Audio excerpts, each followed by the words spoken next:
Good evening, everyone. We would like to call our January 12, 2026 meeting to order. Welcome those who are joining us back for our first official City Council meeting of the year of 2026. Thank you for your patience. The City Council had a closed session discussion on some legal matters that delayed our start, but we appreciate you hanging in there with us. With that, we'll get started right away with the invocation. Look at Rabbi Stein.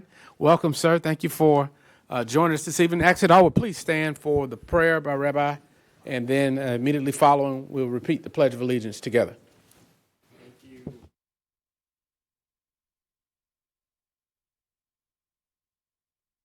Of all and source of peace, we gather this evening in the spirit of service, mindful of the unique weight and privilege of leadership. We thank you for the opportunity to serve the city, a community that stands at the crossroads of cultures, experiences, and backgrounds. We recognize that our strength as a city does not lie in our uniformity, but in our diversity. We are a tapestry of those who have lived here for generations and those who have been called here by duty. Of those from every corner of the globe and every walk of life, may we always see this diversity not as a challenge to be managed, but as a divine spark that fuels our innovation and our empathy.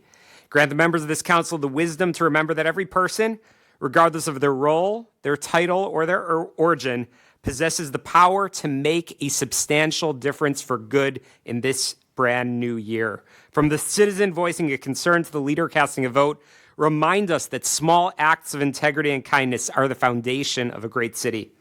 In our deliberations tonight, may we be guided by a spirit of humility. Let us listen with the intent to understand, speak with the intent to heal, and decide with the intent to uplift the most vulnerable among us. Bless the city, its residents, and those who protect its peace. May our work here tonight be a reflection of our highest values and a testament to our shared commitment to one another. Amen.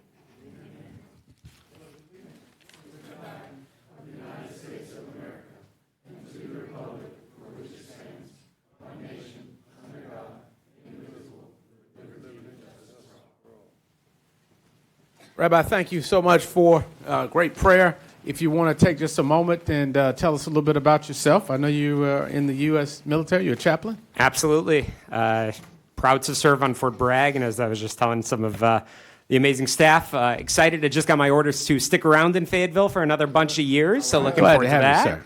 Glad to have you. Absolutely.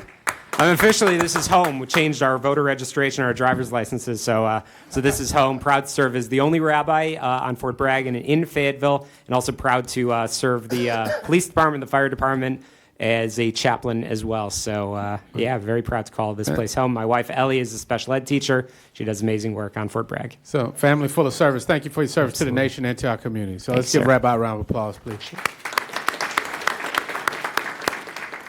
All right, Council, moving to our announcements. We do have a congratulations is in order for Mr. Alex Baker. Where is Alex? Mr. Baker. He's not here? He's going to step out on us and we're going to give him his flowers. But Mr. Baker, who is he's Assistant Director of our Economic and Community Development, is being sworn in as the District Representative for the Lumbee Tribal Council on Thursday, and so we want to give him our congratulations for this. And we know Lumbee Tribe, we recognize their accomplishments last week about the federal recognition. So, Mr. Baker, we thank him for representing us. We thank him for his representation on the Tribal Council, and look forward to great things and continued collaboration as the Lumbees move into their federal position for this region. So thank you. If y'all can pass that along. And let's give Mr. Baker in his absence a round of applause. All right, and Council, with that, we'll move to our recognitions. I'll go to Councilmember Jones and ask that Ms. Caitlin Shepard would come to the podium.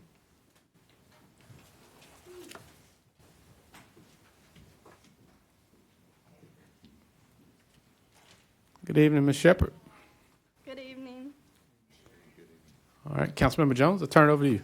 Thank you, Mr. Mayor. I have a special young lady that's standing here with me on tonight. I have a great respect for all of our educators, and I want to definitely express that on tonight. So in recognizing the importance of education in our community and the great work that our educators do, it is part of my responsibility to demonstrate my sincere appreciation for such. And tonight is one of those times. I want to publicly acknowledge first-year teacher Caitlin Shepard from Warrenwood Elementary School. Ms. Shepard is a first-grade teacher who followed in the path of her mother, also a retired fourth-grade teacher, who also began her career at Warrenwood Elementary School. With an awesome matriarch paving the way for her, Ms. Shepard began creating her own path in education, receiving the Beginning Teacher Spotlight Award for the first quarter in Cumberland County Schools for her positive impact. Can we give her a hand for that? Thank you. But wait, there's more. To further demonstrate her commitment to her students and their education, Ms. Shepard continued in her class success by building strong relationships with her students and fostering an environment where every child could grow in support and in a sound structure. Her dedication to intentional planning, high expectations, and purposeful teachings garnered national attention and led to her eventually being awarded the, wait for it, USA Today Amazing Teacher Spotlight Award. Let's give her another hand. Thank you, thank you, thank you, thank you. Ms. Shepard, in earning this recognition, it demonstrates your continual impact at Warrenwood Elementary School and emphasizes your creativity, your dedication, and your student-focused approach that has, again, not only brought you local recognition, but also national recognition. We pray for your ongoing success as you continue to educate and impart into our youth, and you continue to serve our students right here. Can everybody say right here? We need you to stay in Fayetteville, Cumberland County. So again, congratulations to you, Ms. Shepard, your family, and the entire Warrenwood Elementary School, as it truly takes all of us. Your dedication, strong belief in student growth, and impact on education are truly commendable, and we are honored to celebrate this achievement with you on tonight. And as such, read my coin, please. I want to read our Certificate of Excellence from the Mayor and City Council, as well as myself. Certificate of Excellence presented to Caitlin Shepard in recognition of receiving the USA Today Amazing Teacher Spotlight Award. This honor celebrates exceptional dedication to education, commitment, and to student success, and an exceptional impact in the classroom and community. From your district representative and Mayor Mitch Colvin and the entire City Council, and also I would like to present you with the high honor of our city coin. Thank you so much. Thank you so much.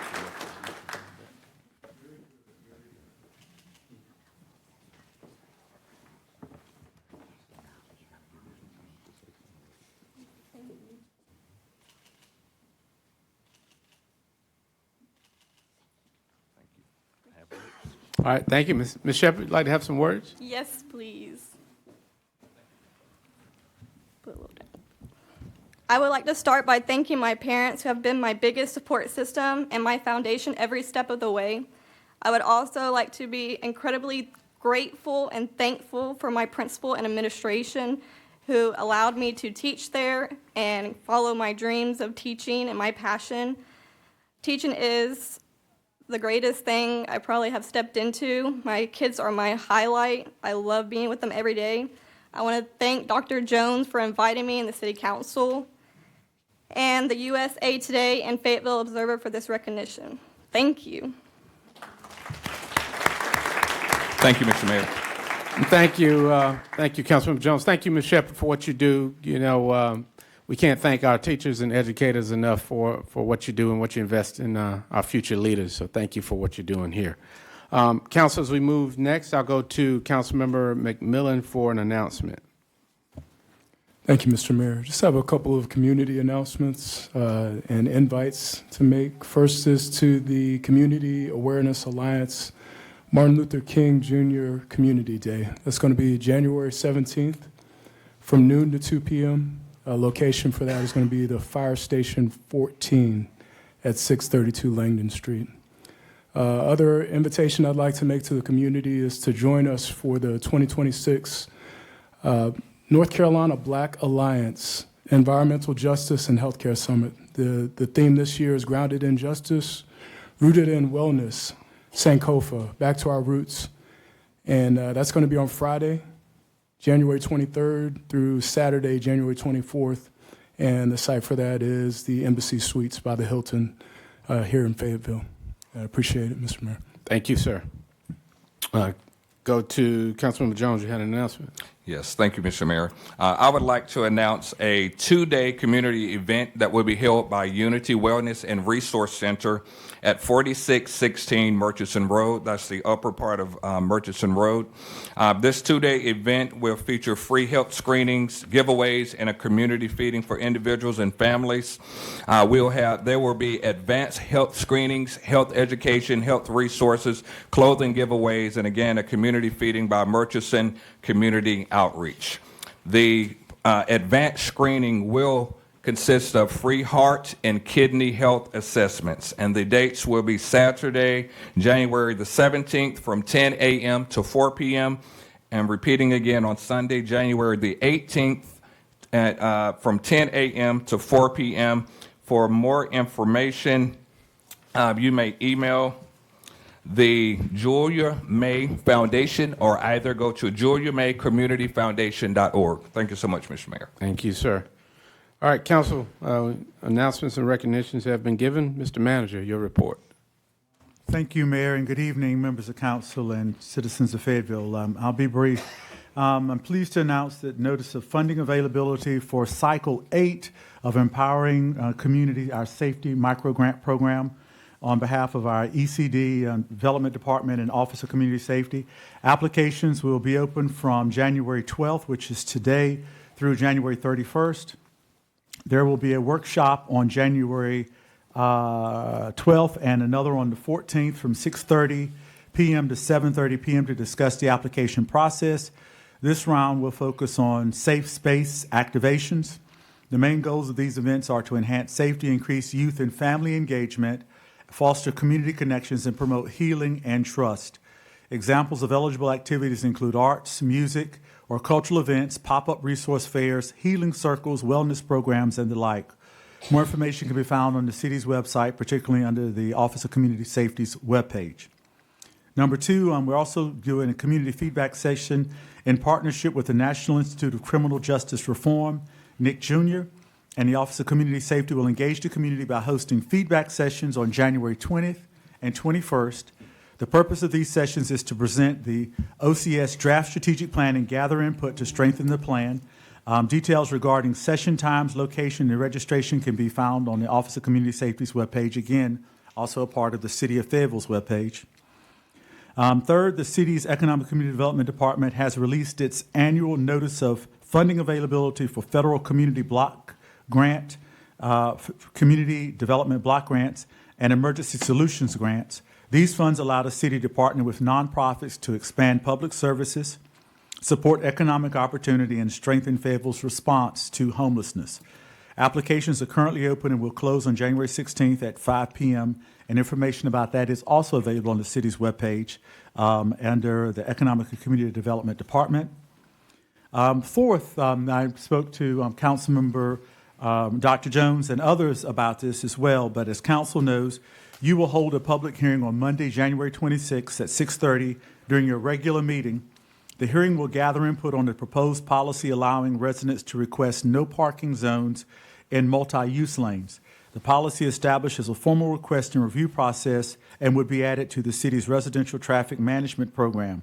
Those wishing to speak must register by 5 p.m. on January 26th or online on the city's website or in person with the city clerk's office here at City Hall, or by contacting cityclerk@fayettevillennc.gov or calling the clerk's office at 910-433-1992.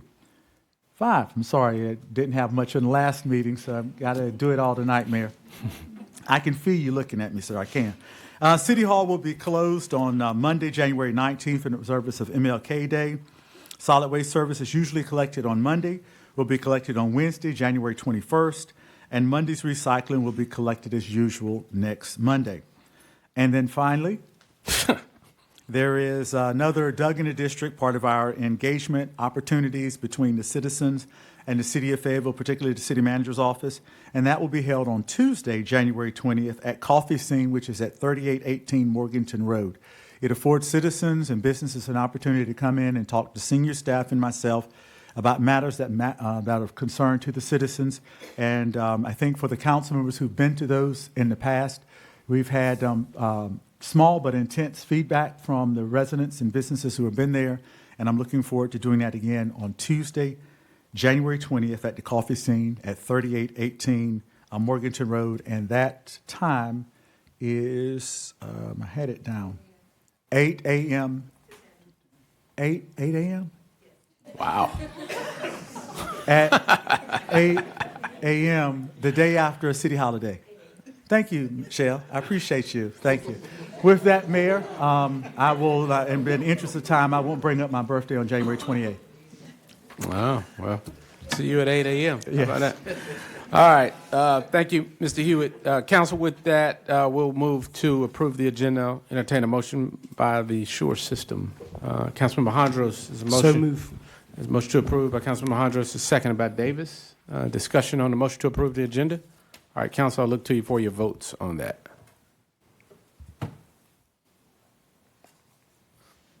Madam Clerk, that's unanimous by those voting. Item 7.0 is the public forum. And per City Council Policy 120.9, this is the time that residents may have input and a voice in what goes on in their city. The public forum will last no longer than 30 minutes. Each speaker is limited to 3 minutes each to address the City Councils on issues related to the City of Fayetteville. No time can or will be yielded to any other speaker by another speaker. Individuals desiring to speak at tonight's public forum should have signed up with the City Clerk's office no later than 5 p.m. on the day of the meeting. When the clerk calls your name, ask that you please come forward. Please approach the podium. Please clearly state your name and residential address for the record. When the light located on the podium changes from green to yellow, that means you have 30 seconds remaining. When the light changes to red, that means your time has expired. Any remaining speakers on the public forum list that did not have an opportunity to address the council will have that option to have your name added first at the beginning of the next scheduled public forum list of speakers. With that, Madam Clerk. Mayor, our first speaker is Mr. Jerome Boyd.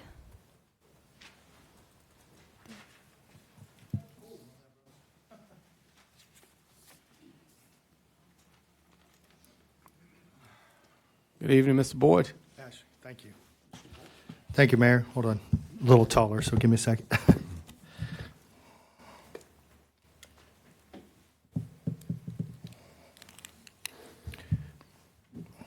Okay, good.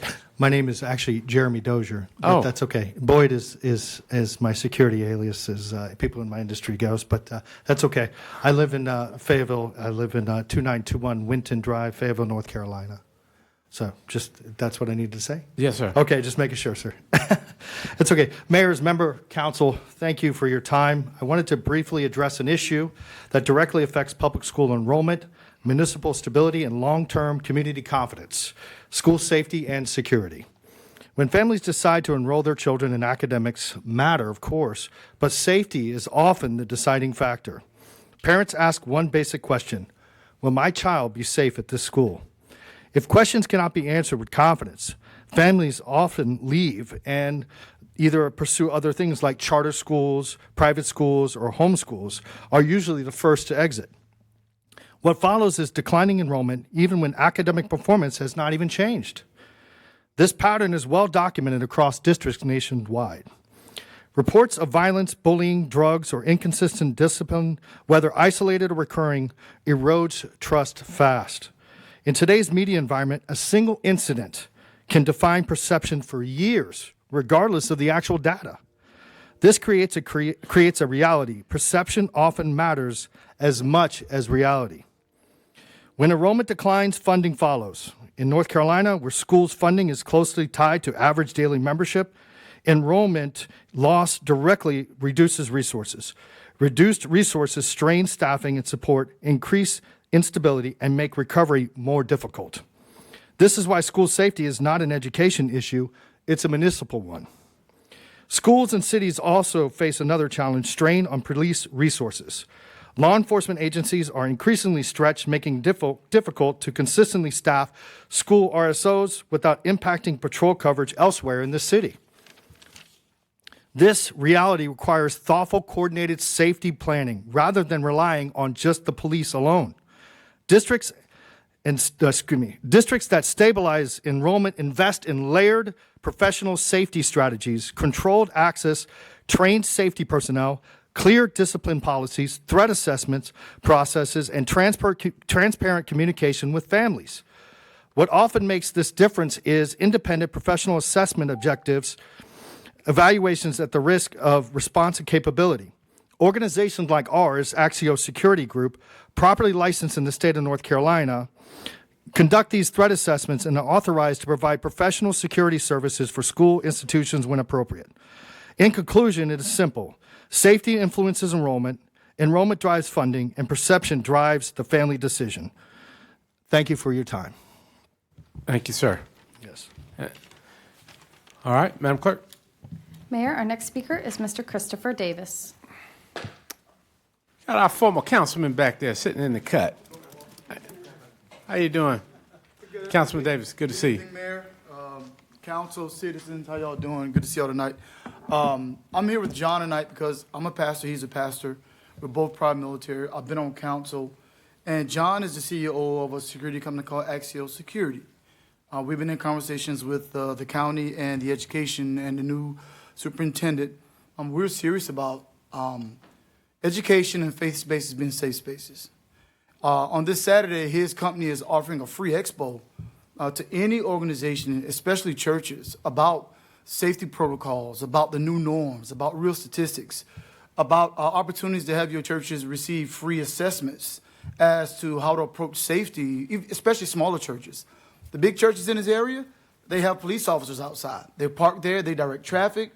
But if your church has 50 people, 100 people, you may not have the funding to hire a full-time licensed BLET certified officer while you're in service. But there are real strategies that you can employ. He's even open to sponsoring the certification for churches who can identify a security guy to go through the full service training for their ministry. And so this happens this Saturday at Hope Mills. In Hope Mills at Divine Empowerment International At 9 a.m. At 9 a.m. It's free. There's going to be food there. He'll leave a flyer for everyone. He'll leave it with the city. This is serious about our faith spaces being safe spaces, and it's free. Free. No one's trying to get a dime. He's paying for it out of his pocket.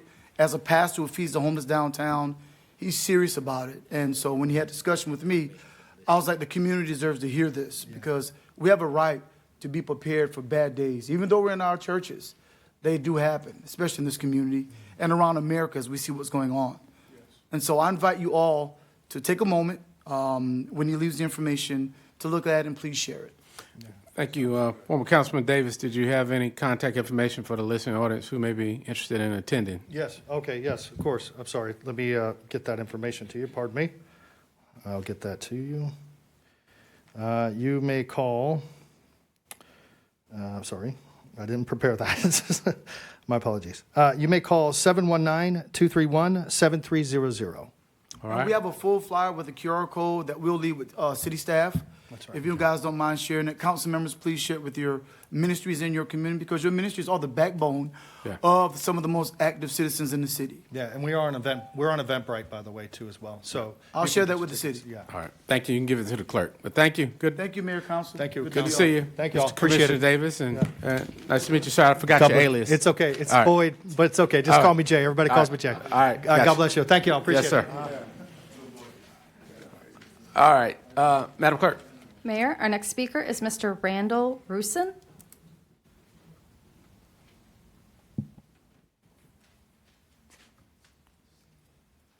Good evening, Mr. Russo. Hello.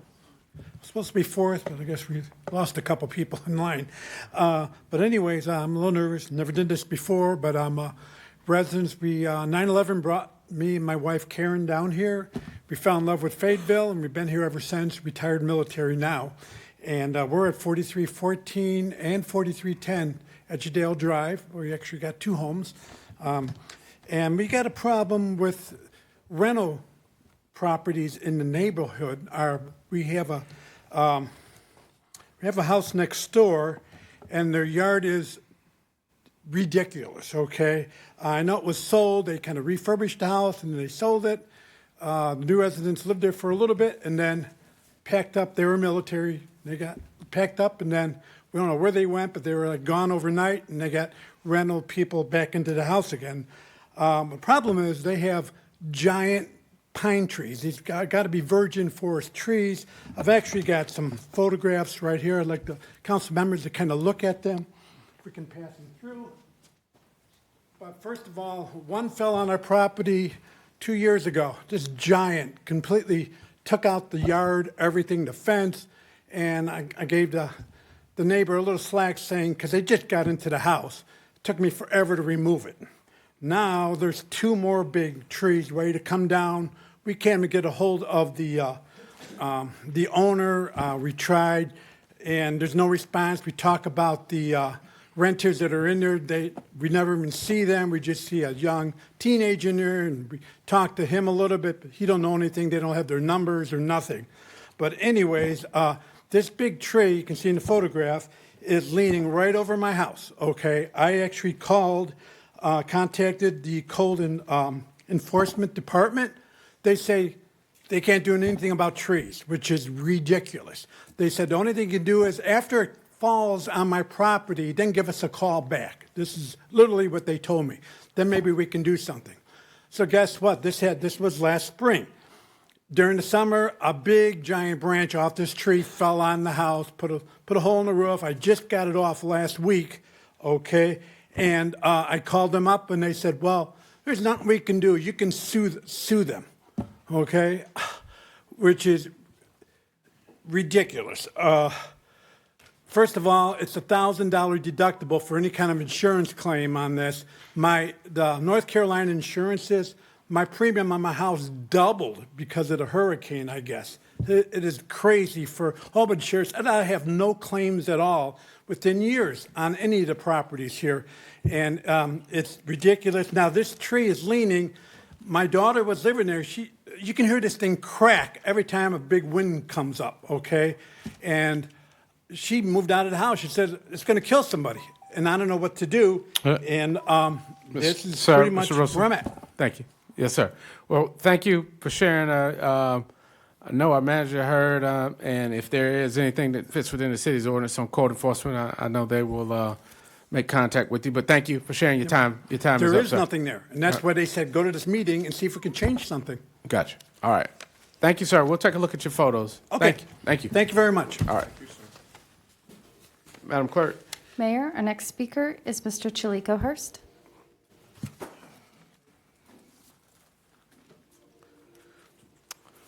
Mr. Hirsch, good evening. Good evening, ladies and gentlemen of the council and the public. First and foremost, let me go ahead and congratulate the present body of the council. Let me also congratulate our new law enforcement chief once again in public. Y'all have received a mandate by the public whenever they vote for you to place you into these positions. They trust you and entrust with you to have integrity and character and strong work ethics. Now, the village is watching. Some of us have kids, some of us have grandkids. And the question is going to be posed to you, what did you do to stop the runaway train of this present administration? Elections have consequences. And this day and time, for the next time period, citizens in this country need to realize that. It hasn't been nothing, but it hasn't even been 60 days. And I brought this up before. We must stop celebrating an individual just because they're in a uniform and have position, and pay attention to their character and if they have integrity in their work. The incident was about, like I say, 60 days ago, when an individual who is still present in the military and another individual, they sought to go down to an island right off Haiti and kill all black men and imprison our women and kids. The media paid hardly no attention to it. Trump didn't even mention it. But he turns around in the country of Nigeria and wants to bomb the country because they said Christians were being murdered. Okay, if Christians being murdered, where the visas at like you gave the people from South Africa so they can come to this country. Give them some land and some housing. We need people that stand against the regime legally. Speak out, like I said before when I came before this body. You had a couple police chiefs in North Carolina speaking out about the sanctuary for our Latino brothers and sisters. They just want to work like every other culture here. Last time I checked, I don't remember the Native American Indians in this country issuing our European counterparts no work visas. Study your history. The slave market, I brought it up last time I was there. That's what it is. For the last month and a half, they've been refurbishing that. Those funds could have been used to house our homeless people. The population is growing by the minute, by the day. Thank you for your time and consideration, and please take whatever I said into consideration. Thank you, sir. Madam Clerk. Mayor, our next speaker is Mr. Benjamin Holtquist. Good evening, sir. Well, good evening and Happy New Year. New Year. My name is Ben Holtquist and from Strongtowns, Fayetteville, and I live in District 8. We all know that Fayetteville is the least walkable city in America. What you may not know is that we are also the second least bikeable city in America. While we have very few destinations that are within walking distance, most destinations in our city are bikeable. We just need a safe way to get there. Adding cheap, simple bike lanes on strategic arterial streets can make a huge impact to get our residents where they need to go without a car. Fayetteville is a poor city. About 18% of our residents live below the poverty line, and our household median income is just $56,000 a year, almost $30,000 less than the national average. I say this because cars are expensive. According to the AAA, the average cost of a new car is about $12,000 a year. Whenever you factor in depreciation, financing, fuel, insurance, registration, and maintenance. While you can buy a cheaper car, the cheaper it is, the less reliable it is, and the higher the maintenance cost. Not only will bike lanes improve mobility for the majority of Fayetteville residents, studies have shown that bike lanes make streets safer for pedestrians and drivers as well. This is greatly needed as 28 people died on our streets last year, and 2 so far this year. Biking also produces near zero carbon emissions, which are warming our planet, near zero particulate matter pollution, which are causing severe respiratory illnesses, and take up significantly less parking space that we can better utilize for greater density and more tax revenue. While I appreciate the city's effort to add bike lanes on our residential streets, it only gets a bicyclist to the edge of their neighborhood. If we start with Morganton Road that cuts through the middle of our city and branch out with other arterials from there, we can connect the majority of residents to the key destinations in our city without a car. All this would need is to repaint our streets to narrow the lanes and reallocate center turn lanes into buffered bike lanes on both sides of the street. Our lanes are already too wide and need to be narrowed to calm traffic, and unprotected left turns are one of the most dangerous maneuvers drivers make. Center turn lanes only encourage unprotected left turns, and if we expect pedestrians to walk out of their way to cross at the traffic light, certainly drivers can as well. The main argument against bike lanes is not enough people bike to justify it. However, we don't justify a bridge by the number of people swimming across the river. Every city in the world that has added bike lanes has seen significant increase in bicyclists. I know it's cliche, but I'm from Iowa, so I'm kind of obligated to say it.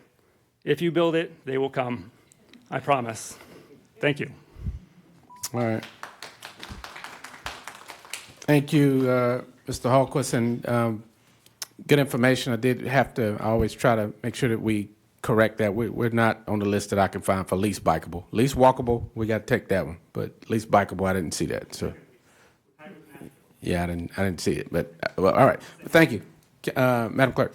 Our next speaker is Miss Bobby Burgess.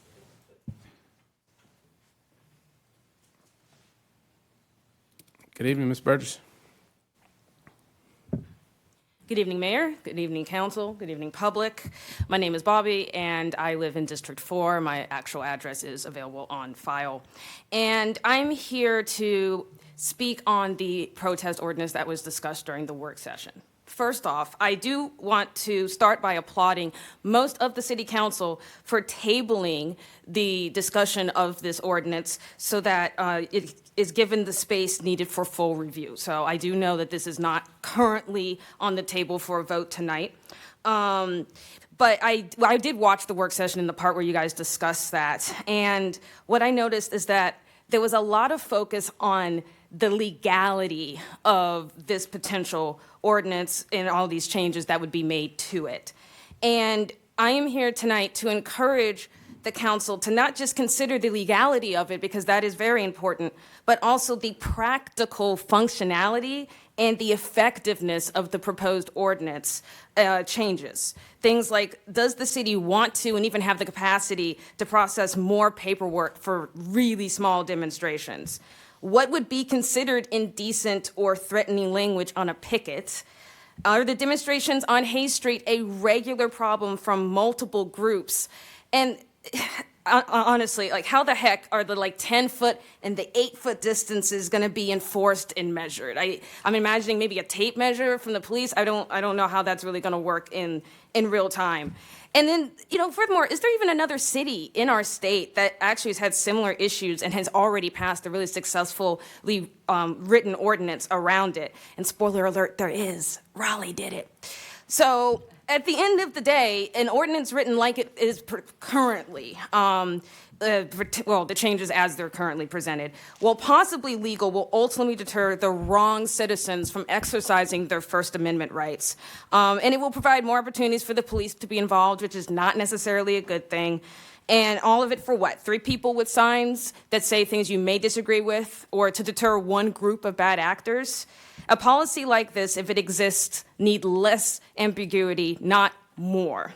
And if the policy is hammered out, I also urge the council to put this to a public hearing, because public hearings are not just for the easy topics like new residential developments or street designations.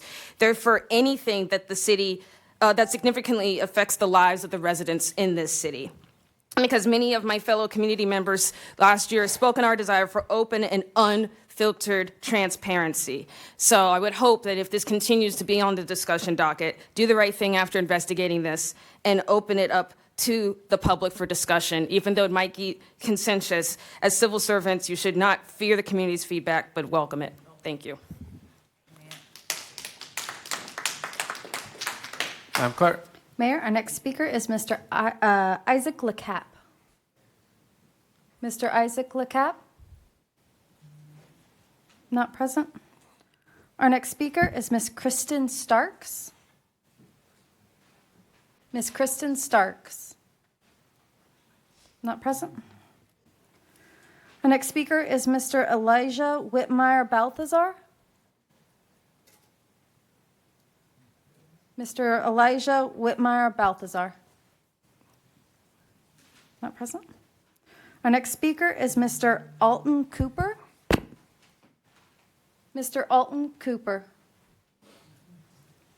Not present. Our next speaker is Mr. Robert Walls. Mr. Robert Walls? Not present. Our next speaker is Miss Angela Freckleton. Miss Angela Freckleton? Not present. Our final speaker is Miss Melissa Williams.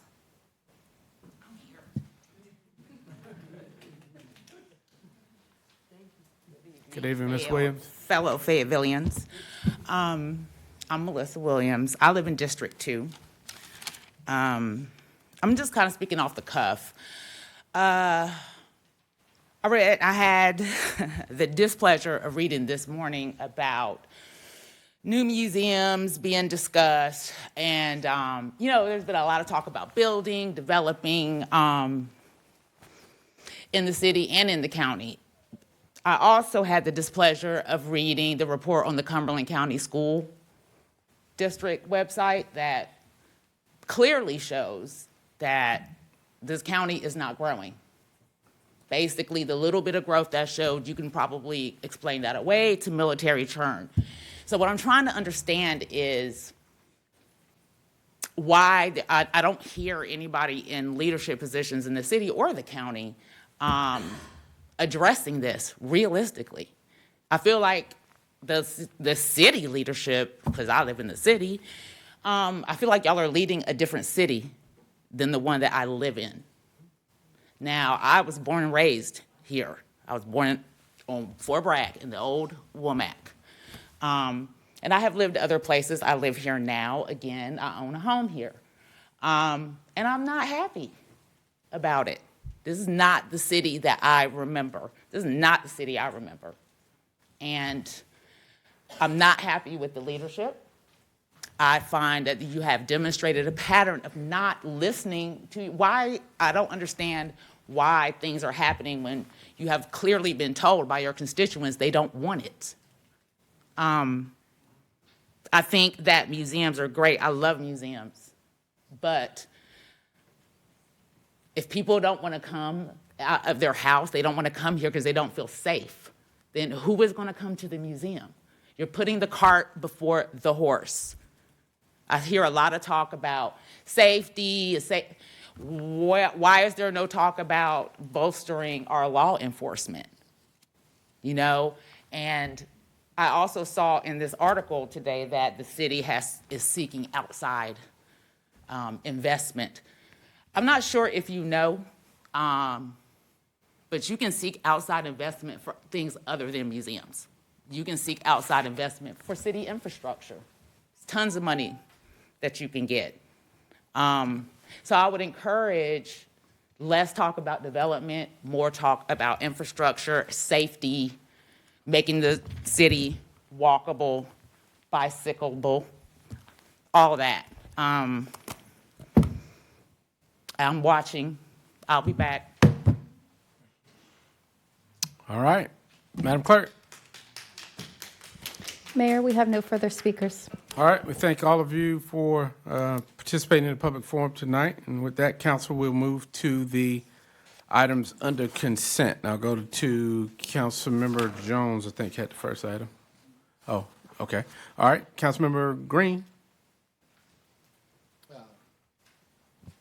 Let me go, Mr. Mayor, if you don't mind. All right. I motion that we approve the consent items except items 8.0A6 and 8.0A8. Second. All right. So motion by Mayor Pro Tem to approve consent with the exception of 8.0A6 and 8.0A8, seconded by Councilmember Hondros. Discussion? All right, Council, I'll look to you before you vote on that. Sorry, Councilmember Hare. I heard him. I didn't see you. Madam Clerk, who are we missing? Councilmember Davis, what you doing over there? All right.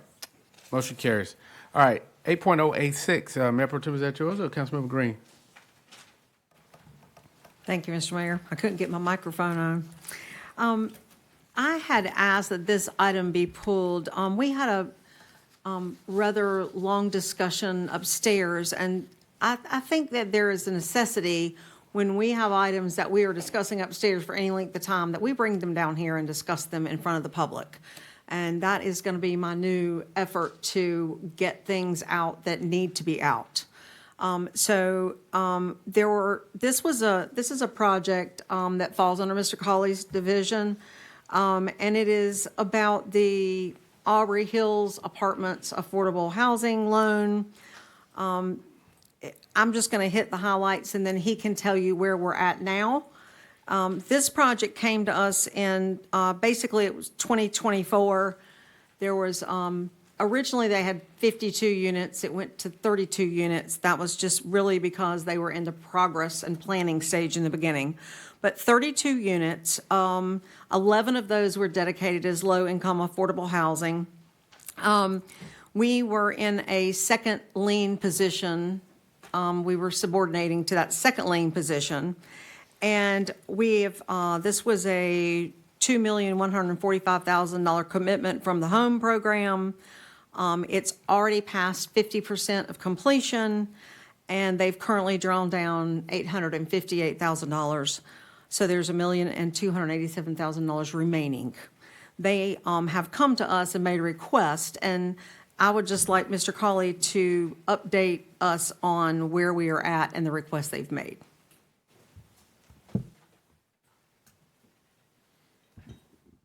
Good evening, Mayor, City Council, and thank you, ma'am. That was an excellent summary of where we are right now.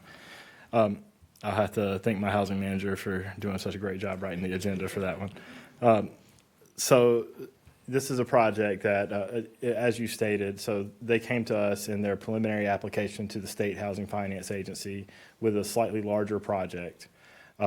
As they went through the revisions to that project and got to a final application, which is what we then committed loan funds towards, it was scaled down to 32 units. All 32 units are affordable. 11 units specifically are affordable in our home program. And so those are the units that the city is directly attached to our requirements and that we will annually monitor to make sure that they are doing what they're supposed to do. The entire development is monitored by the state and by the people who invest money in tax credits and things like that.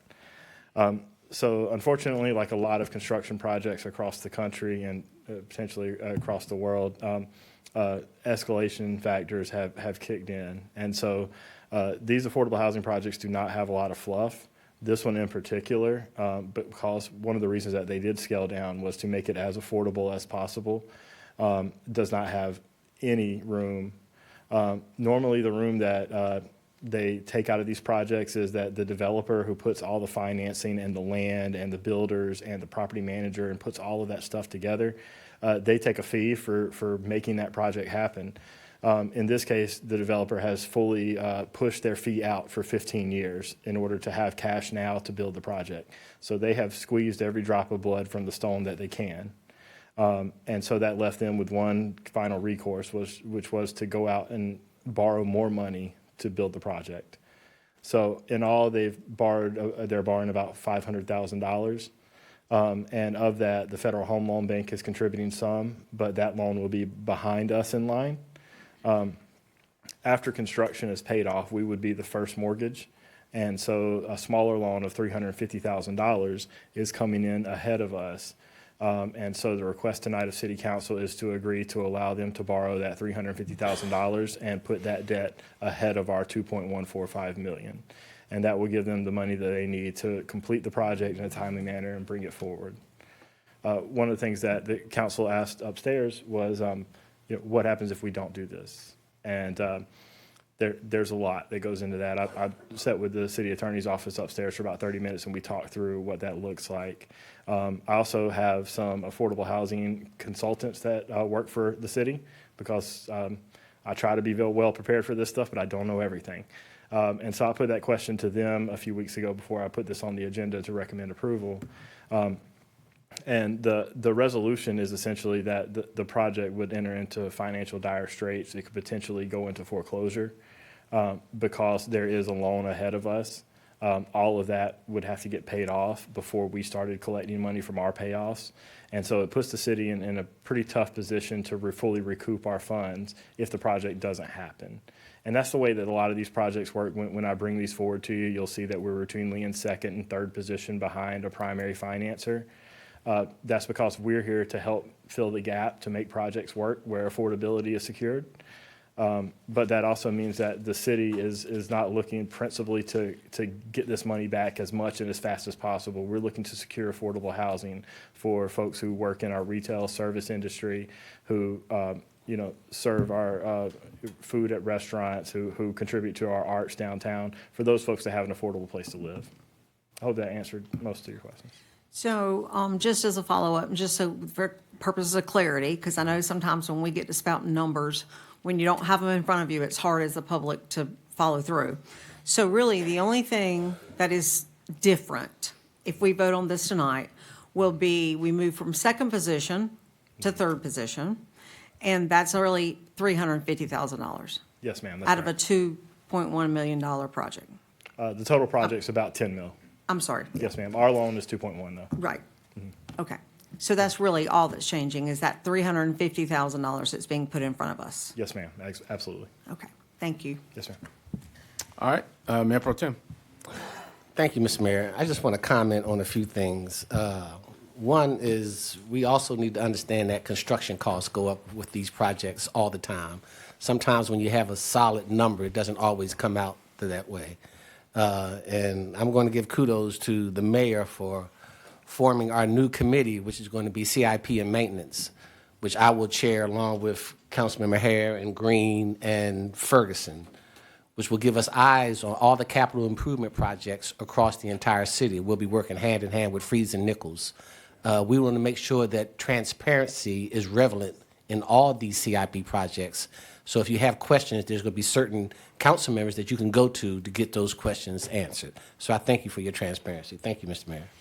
Thank you. And just to follow up for this, Mr. Colley, I don't want to belabor this. I think Councilmember Green did a great job with it, but I was reading the kind of the summary of the request. So basically they approved and closed on their financing in October of 2024.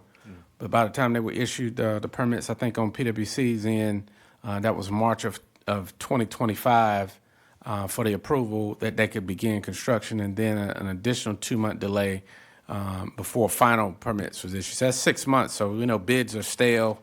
Construction inflation has really hit that industry with the changes in the building materials and things that are shipped. So understand that you're in the community and the economic development, so you have a view of both.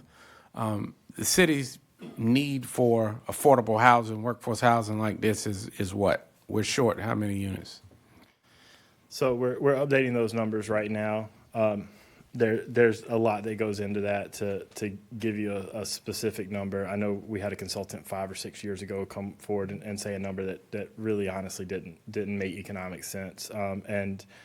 So part of what we're doing right now is our staff is working with the manager's office. We want to really know those numbers and how many units that are But needed. we don't have enough. Is that fair to say? Absolutely, yeah. We recently had a developer meet with us, and they had a market study performed for those workforce and affordable units, and the demand was normally it's measured in, like, if you have a 2-digit number, like a 10 or 11, and ours was 0.01 on the demand sheet. So that showed that there's an extreme demand for this in Fayetteville at all levels, housing at all levels. And that's in the country, period. Absolutely, yes, sir. And the last question I'll have is these developers that do these type projects, this is not market rate, so you run a calculation based on how much money and profits you make. Developers that do this, do they make a lot of money?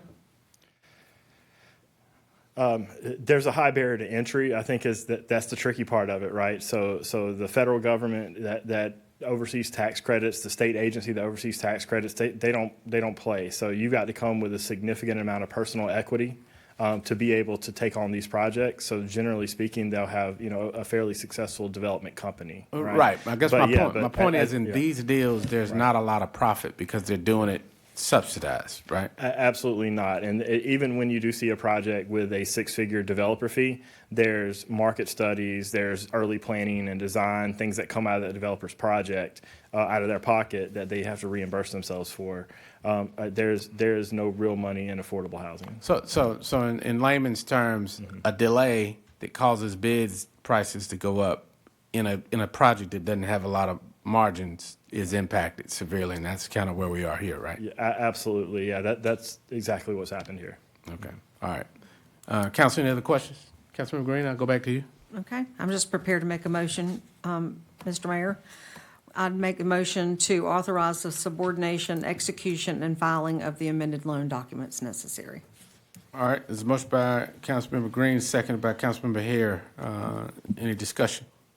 All right, Council, look to you for your votes. All right. Madam Clerk, that's unanimous. Ms. Colley, thank you. Thank you, Council. Wish this developer well. We need those houses in our community.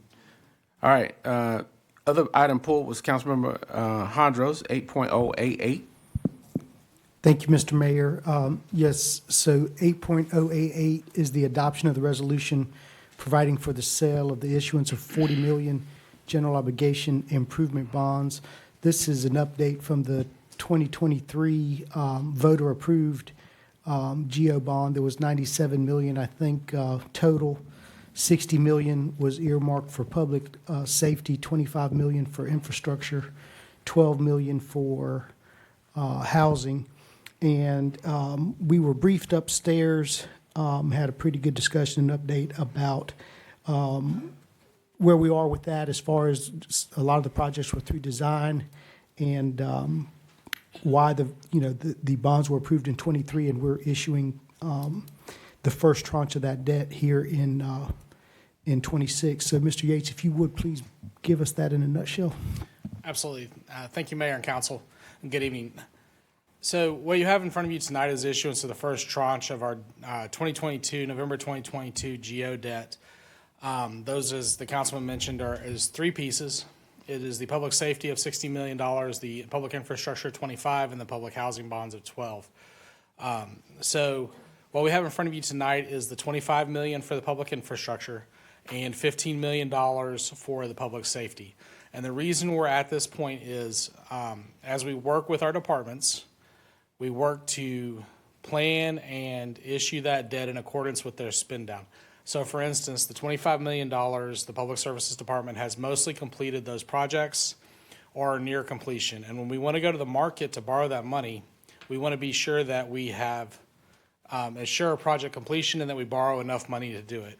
The other $15 million for public safety is based kind of on our usage around design and land acquisition and those other components for fire stations and the 911 call center. When we brought to you the tax rate increase a couple of years ago to cover this bond issue, we planned to issue several years in and use the proceeds of that tax increase to help reduce the tax rate over time. So it is now time working with our financial advisor, working with our cash flow plan, and working with the LGC, who oversees this in North Carolina, to actually go to the market and issue this debt. It's not going to be retail available, but any resident that wants to buy City of Fayetteville debt can do so through their broker, and they will be able to buy them on the secondary market. So with that, I'll be happy to entertain any other questions or help clarify any points that I made. All right. Mr. Mayor, thank you, Mr. Yates. So just to kind of piggyback on that, if I understood correctly, so the advantage here is twofold. One, we facilitate or put in place best practices from LGC, the Local Government Commission, in the way that a lot of these projects are either already constructed or at least in the design phase. So we're essentially paying ourselves back. Correct. And then two, market position. In the last 6 months, I think there's been 3/4 point rate reductions. So issuing these bonds now gives us a better rate as well as keeps our credit rating high for future borrowing, correct?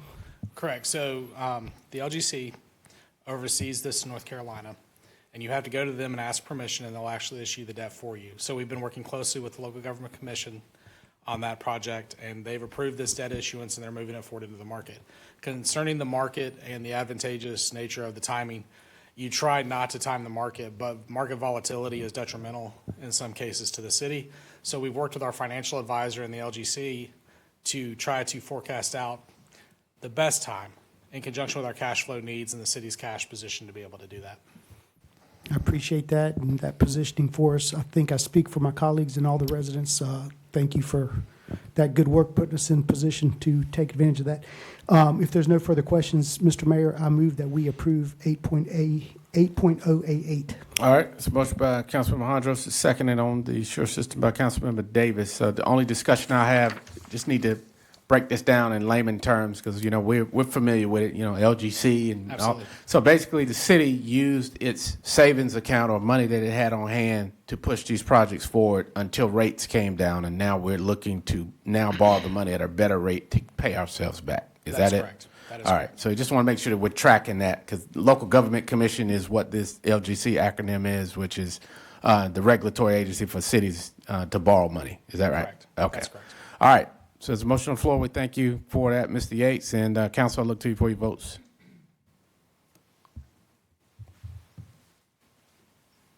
All right, motion carries. Thank you.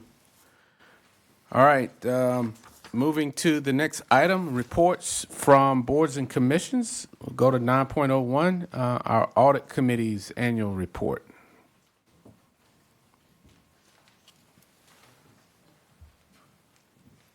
Good evening, ma'am. Good evening, Mayor and Council. This is actually the first time I've been before you to do a presentation. Oh, my. I know, shocked, aren't we? I'm here to do the presentation for the Audit Committee. Ms. Rose, if I Yes, could, sir. Mayor, just before Yes, she gets sir. started, because we do have some new members, Mayor, if I could just tell you, we have come such a long, long ways with the our audit department, and I give Ms. Rose and our senior staff a great thumbs up. I chair that committee, and I have Mayor Pro Tem with me, and you all have come a long, long ways. You're doing great work now, and as we go throughout the year, especially to our new members, our committees will be coming forward to us, giving us updates or different things that they have been assigned to do. So when a lot of these folk that come in, they take the oath like we do. We have committees like that come in and we give them an assignment, but this is a little bit different. But thank you, Ms. Rose, for being the director and doing the great things that you've done. Like I said, we've come a long ways. Thank you. Thank So for those of you who don't know me, my name is Rose Rasmussen. I'm the Internal Audit Director for the city. And I'm going to go ahead. I actually cheated a little bit. Not the auditor. I know. Wrong words to use. Let's see.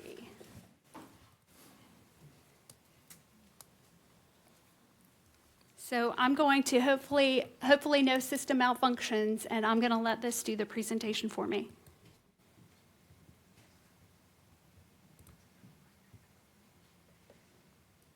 Hopefully.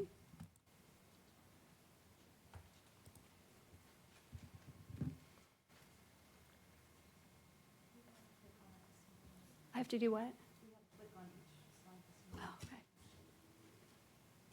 I was about to say, you had some automated PP Yeah. PowerPoint? Oh, okay. Y'all help her now. We just gave her a good report. Well, I had it set up to actually do this for me. So if anybody knows why it's.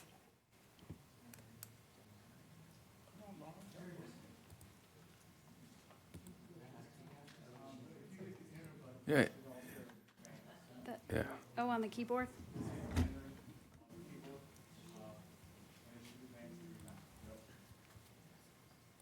I need to go all the way back.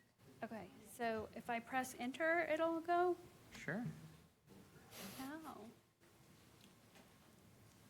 It may take some audio, I some have audio from to you. it, yes. So I didn't have to speak. Oh. Look, Rose the introvert, turning just a little red. When you download this, did you bring, was there audio file? I just copied the presentation into her folder. So- All right, Ms. Rose, for the second time, do you think it's possible that you can just give us some brief highlights as you go through the slide? I've never heard the PowerPoint speak itself. I don't know, so man, I was looking forward to that, but we can work that out later. But I think, we've had it in our packet. I think it's important that the listening audience and the citizens see this. So either one of your committee members or yourself, if you could, as you go through the slides, just tell us the highlighted points of what your work I has will. found. Absolutely. I can do that. Okay, thank you. I was hoping I would have a little bit easier night, but let's do it this way. The Audit Committee assists in achieving City Goal 5. City Goal 5 is being a financially sound city providing exemplary city services. During fiscal year 2025, the Audit Committee consisted of 5 voting members. The committee's chair, Council Member Dr. DJ Hare. Mayor Pro Tem Derek Thompson voted as the Audit Committee's vice chair for fiscal year 2026. Councilmember Dino Hondros, and the 2 city residents that served on the board with financial backgrounds. Dr. Mfon Akpan, the fiscal year 2025 Audit Committee vice chair, formerly a professor at Methodist University, and Michelle Sykes, an accountant with Forvis LLP. The Audit Committee's outgoing member, Dr. Mfon Akpan, was a crucial part of the committee during the fiscal year. Dr. Akpan graciously served the full allowed term of 4 years on the Audit Committee, serving his last 2 years as the Vice Chair. Dr. Akpan provided professional insight on completed audits and consistent support of internal audit staff. He made many valuable contributions, and the Audit Committee is thankful for his dedicated service. The Audit Committee, established by a charter approved by City Council September 2015, serves as an advisory committee with a primary purpose to assist City Council in fulfilling its oversight responsibilities for the overall stewardship of the city's financial affairs. The Audit Committee met 4 times over fiscal year 2025 and assisted the City Council by providing a means of communication between City Council, City Management, internal audit, and the independent auditors. Some of the ways this was done over the last year was through the presentation of the city's annual financial audit by the city's external auditors to the committee, and providing an annual report of the Audit Committee's actions to City Council. We also helped ensure the city's internal control systems were in place and implemented. We did this through reviewing the control recommendations made by the Internal Audit Office when they presented their audit reports to us. The audit reports presented to us were included on the fiscal year 2025 audit plan we approved on August 22, 2024, and were: the Police Chronos Implementation Follow-Up, Economic and Community Development Loans, Neighborly, Citywide Grants, Republic Downtown Parking Contract, and Police Department Confidential Funds Audits. We also helped with the city's internal control system by receiving quarterly updates from management to determine where management was at with implementing recommendations made in audit reports previously presented to us. During these updates, we had the opportunity to ask city management questions about the progress that had been made on implementing these recommendations. Based on the fiscal year 2026 internal audit annual work plan, we anticipate receiving and accepting 6 new audits and 1 follow-up audit for fiscal year 2026. 2 reports that will be presented to the committee at the upcoming Audit Committee meeting, 1 audit in progress that should be presented at the April 2026 meeting, and 4 audits that have not been started by internal audit but are expected to be presented by August 2026. Thank you for your time. We now ask the City Council to accept the fiscal year 2025 Audit Committee report. Do we have an automated part for our part? No. Sorry. All You right. guys are good at that, though. All right, Mr. Chairman, here. Yes, sir. Unless there are no other questions, Mayor, or concerns, I would move that we accept our audit report as presented. Second. As a motion by Councilmember and Chairman Hare, I saw Councilmember McMillan on the Sure Systems. Was that a second, or you had a question? Question. All right, so I had a Second. second by Councilmember Hondros. All right, discussion of the motion. I'll go to you, Councilmember McMillan. Hey, thank you for your work, Mr. Rasmussen. I had just a couple of questions, mostly leading to how the community, how the residents are able to participate in this process. Is there a process where residents can recommend audits for the city or request an audit through your department, through your commission? So we base our audit plan. It's a risk-based audit plan, and so we do that through various means. Certainly, we could take into consideration items that the residents of the city of Fayetteville have for us, and they could pass those along either through mayor and council or to the internal audit office. Of course, our information is on the City of Fayetteville internal audit website, and we would take that into consideration since it is a risk-based audit plan. Then we would look at the risks, and the audits that end up on our audit plan are actually the audits that we deem pose the most risk at that time. Right on. All right, I appreciate that. That does answer my question. Other question I had was from fiscal year 2025 audits, what was the most concerning thing that you found? And then what was a plan developed to address it? So the most concerning. So I don't know that I would consider anything the most concerning. So, internal audit, we're definitely here to help the city improve its processes, make sure that we're in compliance, make sure we have good controls in place, so that we can hopefully prevent fraud, waste, and abuse. So all of our recommendations, I really feel like, and the things that we find, they're really improvements, process improvements, ways that we can improve our processes here at the city. So Maybe I can rephrase that in a way that you can better answer. What do you think was the most impactful suggestion for improvement that you were able to make?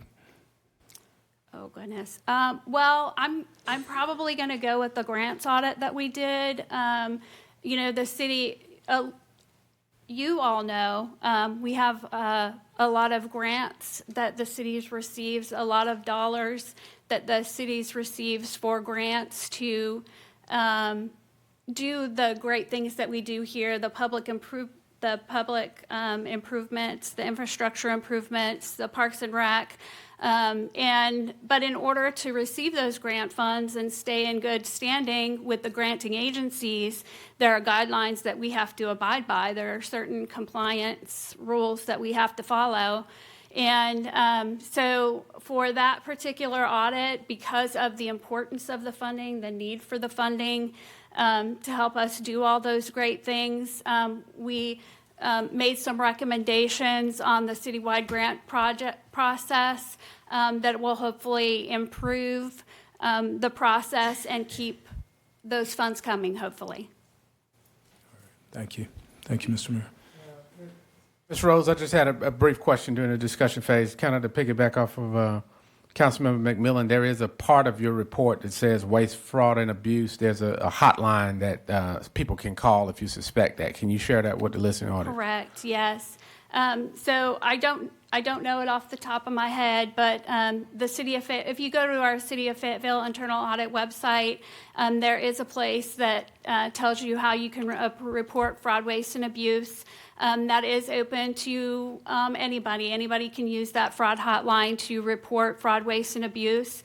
When you report fraud, waste, and abuse, those are instances of fraud, waste, and abuse for city city personnel, city resources, city business, things that affect city business. So just an example of things that we have gotten in the past, like if you're calling about a for-profit business about something that they're doing, that would not be us. We are only concerned with fraud, waste, and abuse associated with city business. And that number on the City of Fayetteville internal audit website, there's a phone number and an online portal that you can use. It's a third-party vendor, but once it's reported through that third-party vendor, internal audit gets notification, and we can go and view that complaint, and then it gets either parsed out to some of our other departments if necessary, or we do the investigation ourselves. Okay, thank you. And the follow-up question, or last question that I have, I see Councilmember Harris' light is on. There were a couple instances where we changed the process or adopted better processes with some of the things like the Muhammad conversation that had been taking place, to where, there was concern to make sure that, bills were not paid that were not consistent with the name who we had a contract with. Did your department deal with any of those areas to make sure that some of the changes were made? I know we made some from our level in terms of having project managers to oversee the project and to verify more, closer scrutiny to the work in progress. But did the internal audit committee address that at all? Internal audit did not do an audit of the construction management processes. We did, in fact, have that audit. I think it was on the fiscal year 24, 25 audit plan maybe. The problem is that at the time that it was on our audit plan to do an audit of the construction management processes here at the city, there was turnover in the director for that division. And typically, internal audit doesn't go in and do an audit when we know there's turnover in management for the department. Because if we go in and do an audit on current processes, but the new director comes in and changes those processes, then our audit was really for nothing. So unfortunately, it was just a timing, and we never actually got to do that audit. On the heels of, that, and not being able to conduct that audit, I knew Nichols and Freeze and Nichols, the city contracted with them to do some consulting work on our construction management processes after that. So, And to include, and not limited to, bond verification and those kind of things that we had an issue with. I know the manager changed it from his end, but as you're talking about processes and controls, and I understand what you're saying, you were in a transitional period between whoever the director was then and now, but a case that visible with that much conversation about it and that much concern with the public, has your committee or your department been involved in making sure that some of those gaps are filled? I understand the outside contract piece, but internally, the connective tissue to the city is your department, right?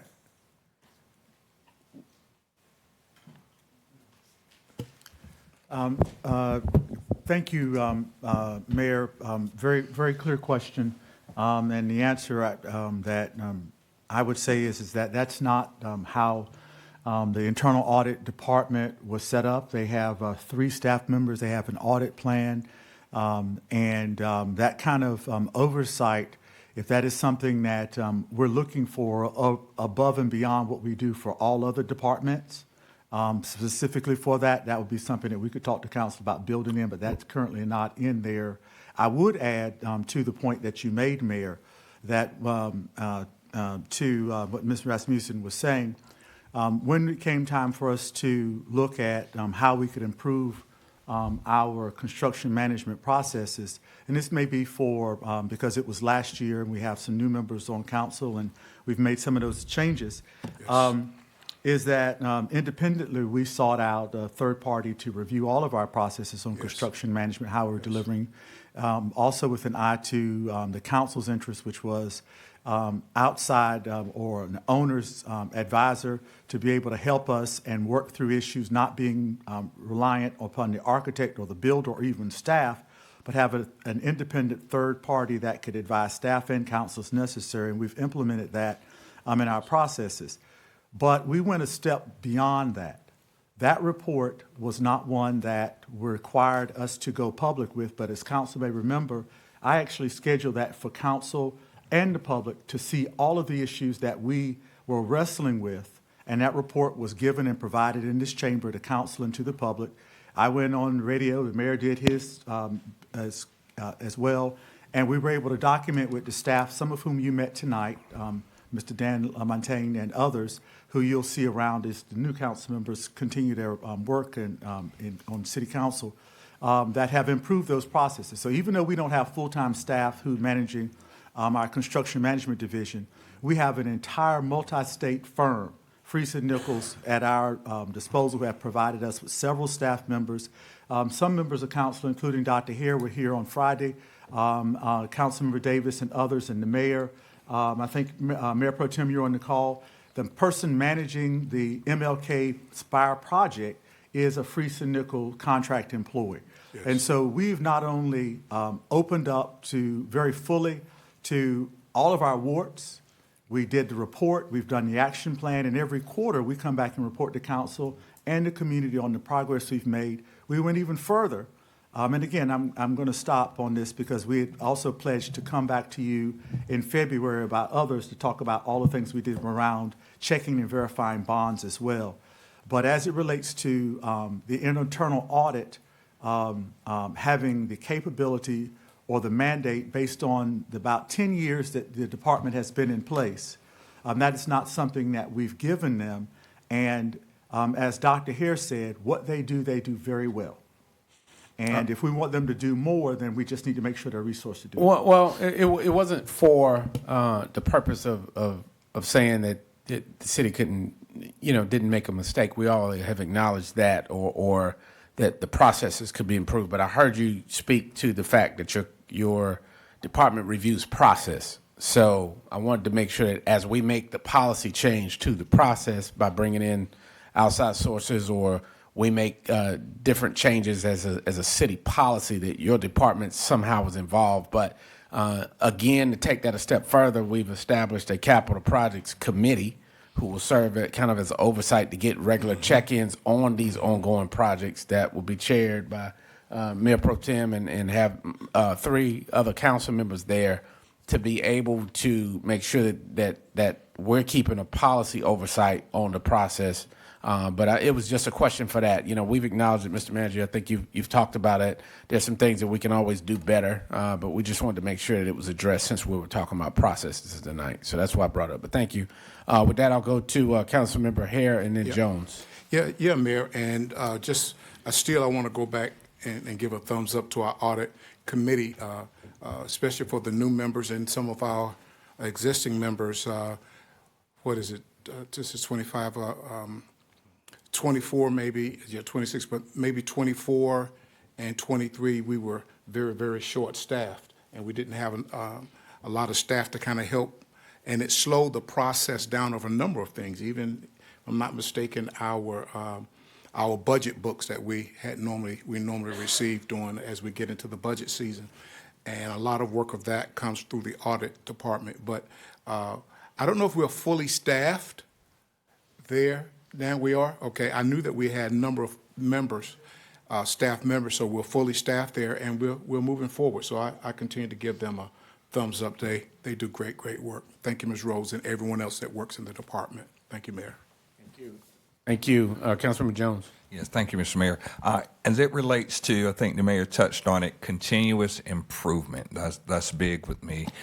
So what, I noticed some of the recommendations that were already implemented. So what do you have in place as it relates to tracking the effectiveness of those recommendations and the success of it, to see if something needs to be changed or modified, or how do you do that? I know there are different ways to do that, but how does your team do that? So as city manager said, we have a staff of 3, and there are a lot of city processes here that we could audit, a lot of areas that we have not yet been to, because a staff of 3, I mean, you can only do so much with that.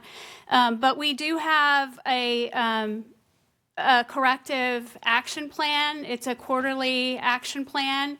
So each quarter in the audit committee meetings, whenever there's an audit that has recommendations that the recommendations have not yet been fully implemented, that those recommendations come before the audit committee each quarter to say where management is in actually implementing those recommendations, what the status of them are. Once they fall off, once management says internal audit, all of the recommendations for this audit are implemented, we no longer bring them back for quarterly updates. Instead, based on internal audit policies and procedures, within a year of management saying all the recommendations for that audit are fully implemented, within a year we come back and we do a follow-up audit. Our follow-up audits are actually just to make sure that management actually implemented the recommendations that they said they implemented. Does that help?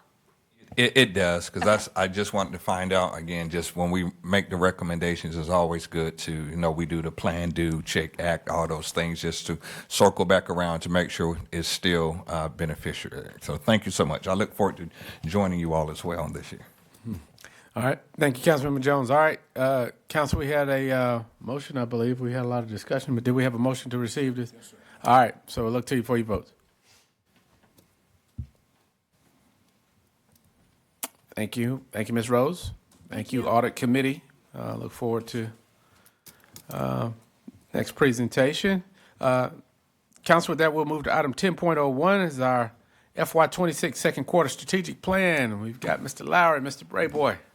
Come tell us about it. So we prepared about an hour-long presentation. Oh, man. Decided to condense it down a little bit for you. Let's put the auto voice on. We'll be back.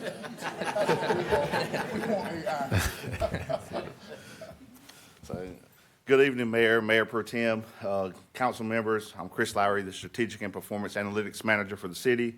Presenting with me tonight is Mr. Andy Brayboy. He's our Senior Corporate Performance Analyst, and we'll be presenting the Quarter 2 update for the FY26 plan. This update reflects the mid-year progress, showing where momentum is building, where timing matters, and how council priorities continue to translate into outcomes. As a reminder, the data presented tonight includes a mix of quarterly activity as well as our year-to-date totals. Many of these measures are lagging indicators, meaning they reflect work already completed rather than the demand or what is currently in our pipeline. That context is important in quarter 2, especially in housing, economic development, and permitting activities that naturally ramp up later on into the year, especially once you get into that spring timeframe. Good evening, Council. So Q2 is our mid-year update. And it's important to recall that 4 of the 5 priorities for FY26 are either continuations or enhancements of the successful FY25 strategic plan, all of which remain focus areas for both council and residents. These include ongoing commitment to a comprehensive approach to community safety, enhance economic growth throughout the city, continue the city's commitment to revitalization efforts and housing needs.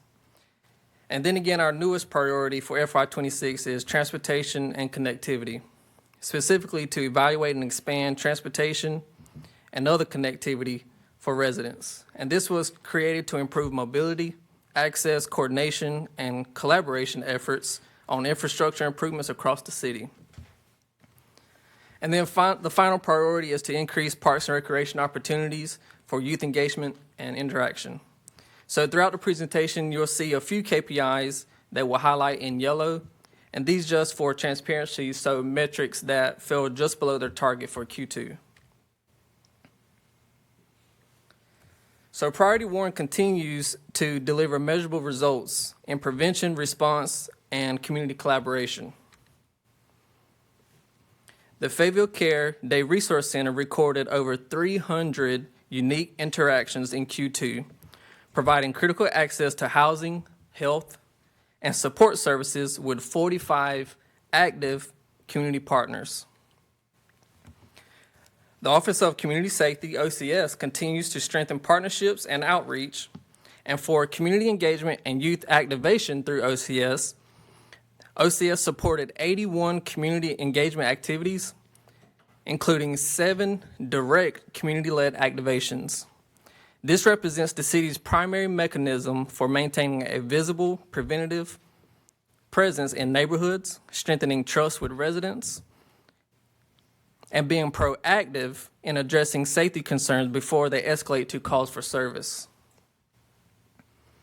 In this way, the largest activation took place earlier on December 22nd, in which 134 youth were in attendance. This demonstrates strong community demand for structured, positive youth engagement. In addition to this, the Youth Night Out programming continues to expand through the direct leadership and coordination of OCS staff.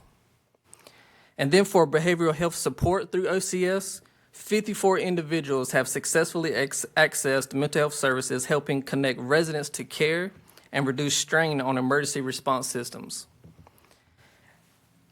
And then finally, for our community safety microgrants, the program continues at the same funding level as Q1, with a new grant application cycle and available funding actually opening today, January 12th.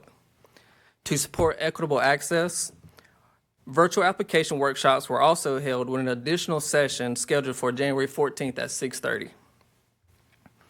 These initiatives help reduce barriers to resources, improve community trust, and align directly with Council's goal of prevention through connection. Now, as you recall, the priority is to have a comprehensive approach to community safety. And in this way, the fire department's 90th percentile response time fell just below its normal target and came in at 7 minutes and 25 seconds, while the police department's priority 1 call response time improved on its target and came in at 462 seconds, or 7 minutes and 42 seconds. Still, both remain on target with industry standards and accreditation. Collectively, these outcomes demonstrate Fayetteville's commitment to comprehensive safety, investing in prevention, mental health, and outreach while maintaining strong response performance across fire and police.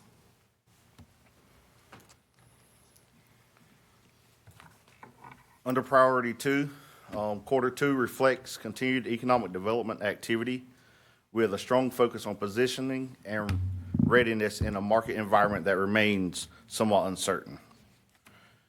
During Quarter 2, the city invested approximately $1.13 million through economic and community development grants and loans. Combined with Quarter 1, that gives us approximately $3.27 million, showing steady capital movement into the local economy and solid mid-year progress towards our annual target. In addition to a larger capital investment, we also continue to support small business stability with a critical component of Fayetteville's economic system. Through CDBG funding match grant, the city allocated a little over $15,000 to Latitude 35 Bar and Grill for exterior capital improvements, including a new roof and exterior painting. This investment improves the appearance of our business districts while helping the business retain its workforce of 13 employees, reinforcing stability down to the neighborhood levels. On the workforce side, ServiceSource provided comprehensive employment support services to 159 veterans. During this reporting period, which also resulted in 11 individuals that successfully placed into competitive employment. These efforts strengthen the local labor force and directly contribute to economic growth by helping residents transition into sustainable jobs. At the same time, we are seeing a slower than pace activity in small business investment programs, as well as both our commercial and residential permitting. These measures are among the most market-sensitive indicators that we track, closely tied to broader economic conditions and the level of risk that businesses are willing to take on. Factors like our interest rate, construction costs, and financing uncertainty means these metrics naturally go through ebbs and flows throughout the year. Development Services continues to review, approve, and process permits in a timely manner, ensuring projects are positioned to move forward efficiently once market conditions improve. As confidence stabilizes and projects transition from planning into execution, we expect permitting and small business investments activity to strengthen in the coming months. Overall, Quarter 2 reflects steady investment momentum with targeted businesses and workforce support continuing alongside broader capital activity.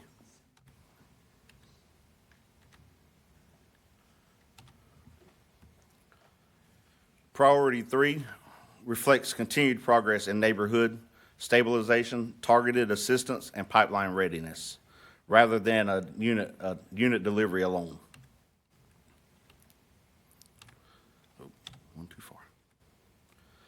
This quarter, 5 homeowners received critical or emergency repairs, showing movement from approval into execution. While this remains behind the annual target, these repairs depend on application intake, contractor availability, and funding drawdowns, and the Quarter 2 increase signals of assistance beginning to materialize. We also assisted 9 first-time home buyers through the Home Buying Heroes program, putting us well ahead of our pace for the mid-year and highlighting demand for home ownership assistance. Some highlighted measures such as housing outreach, events, and single-family units leverage show no activity in Quarter 2. These are lagging events-based metrics that typically occur later in fiscal year as programs, partners, and construction timelines align. A 0 here reflects timing, but not a pause in work. Development Services and ECD continues coordinated revitalization efforts, prioritizing repairs, protecting general fund dollars through ARPA and ECD funding, and achieving strong compliance, with over 3/4 of our demos corrections are owner completed, and we've completed 100% of our required inspections. From a pipeline standpoint, staff has finalized requirements for 16 city-owned single-family lots with advanced city park villas, an 84-unit affordable housing project, and continued preparations for HUD Choice Neighborhood application, where we engaged 7 national development teams along the Murchison corridor. Overall, quarter two shows priority 3 progressing in the right direction, stabilizing neighborhoods, clearing barriers, and positioning housing activity to accelerate in the second half of the year.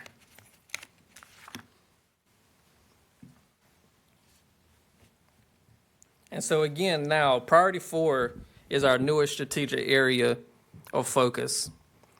It aims to enhance how residents and visitors move throughout Fayetteville, whether it be roads and buses, connected sidewalks and trails, bikes, and even air. As such, Transit has completed the initial steps of the Title V Fare and Service Equity Study, ensuring that the city's transit system remains equitable and accessible for all riders. This includes the implementation of 3 of the recommendations from the equity study.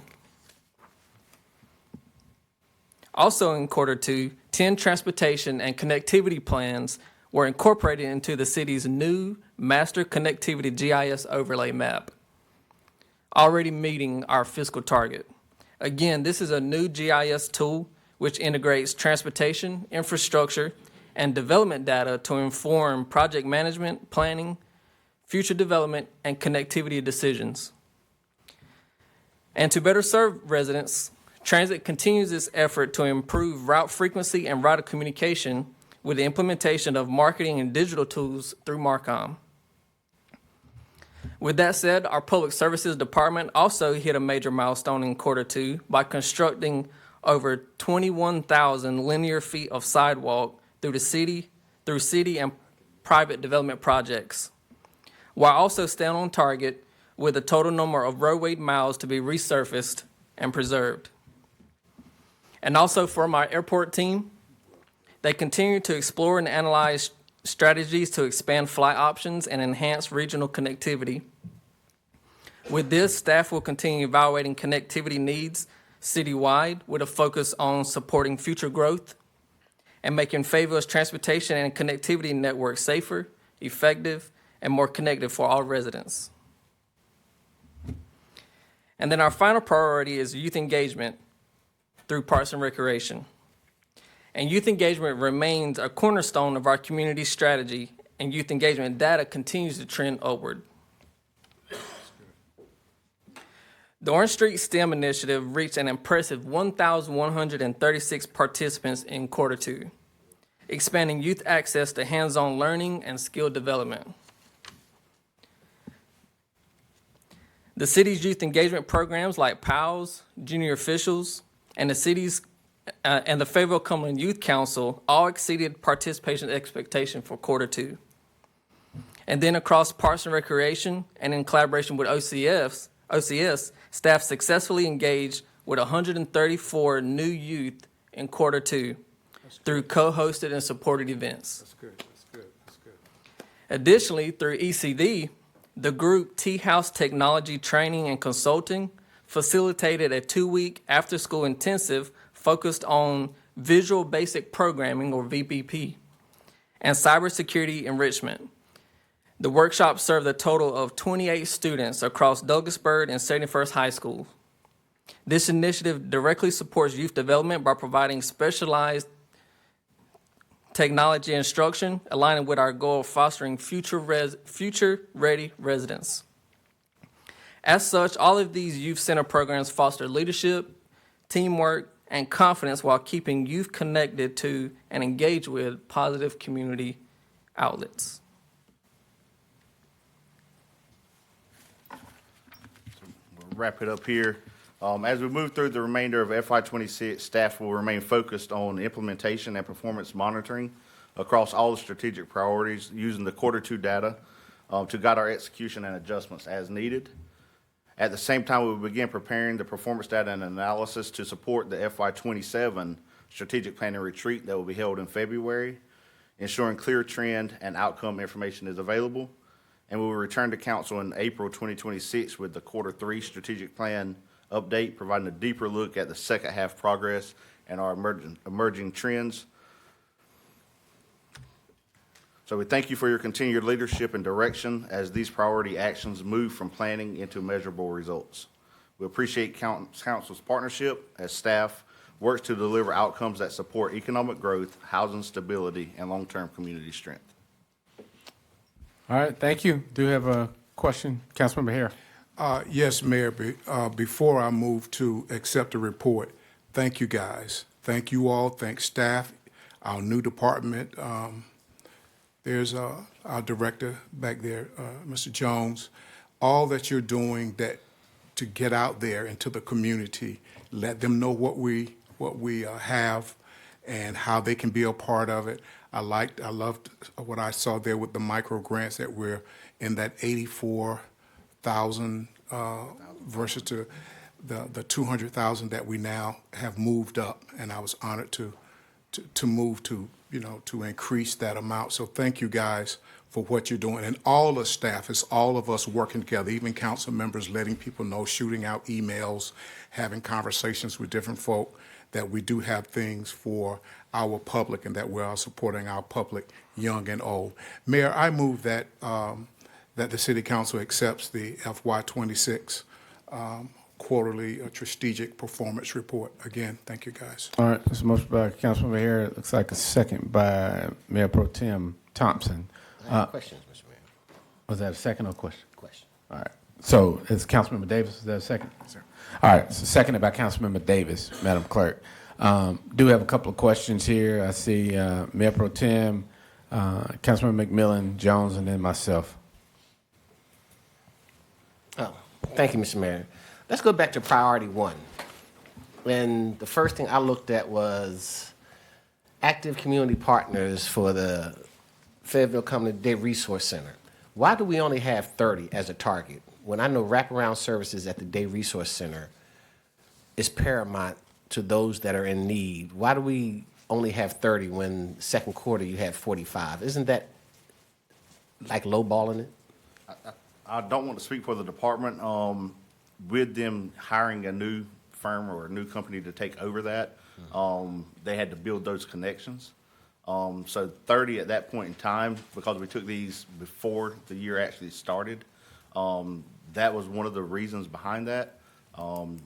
Can't speak to what it was with the previous operator for that, the Day Resource Center, but 30 was a target that they came up with. But granted, as even in Q1, we surpassed that from Well, let me just add, and I don't want to speak for the director. I'm pretty sure he could welcome more partnership. Ms. Kelly, you want to come and speak on that? Yes, sir. Good evening, Mayor and Council. Kelly Strickland, Assistant City Manager. So Mr. Lowry was spot on with his explanation. When we transitioned to our new operating partner, we wanted to set a standard that we knew was achievable, but would kind of be a stretch for them. The previous operators had some issues with recruiting partner agencies to come in, so we didn't want to make it unattainable, but we certainly wanted to challenge them and have them to try and exceed the goal, and they've more than done that. So we'll be refining that goal for them for next year. Thank you so much. I just don't want the public to think that they have everything they need by meeting this goal, because there's still a need at the Day Resource Center. Absolutely, yes, sir. Thank you. Mr. Lowry, my second question is priority 3. And we're going to talk about critical repairs. And I just want to make a comment, because it kind of coincides with the outreach. Most of the people that need critical repairs are probably going to be the elderly.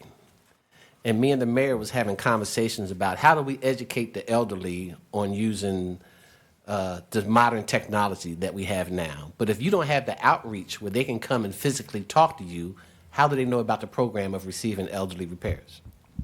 It was actually something I spoke to Mr. Cawley with this morning. Is he still here?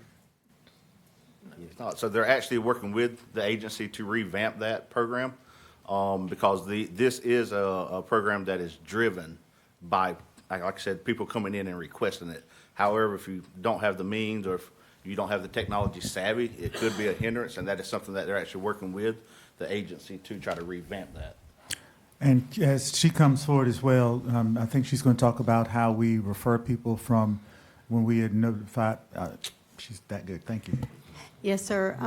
We also, city staff, across the entire organization, whenever we see a home that's in disrepair or meet a person who is in need, specifically seniors, we always refer those to our two agencies that partner with us to provide those emergency home repairs. And that's Fayetteville Urban Ministries and Habitat for Humanity. I won't miss an opportunity to give them a plug. Thank you so Yep, much. we do that. City staff has been phenomenal about referring people, and that does seem like a low number there. There are so many that are in the pipeline that they are doing right now. That is not an indication of how many repairs those two organizations have going on right now. I just don't want the community to miss out on services that we provide that can help them. And my last question is priority number 4, one of my pet peeves. And that is the last one with sidewalk construction. I see that we are ahead of schedule.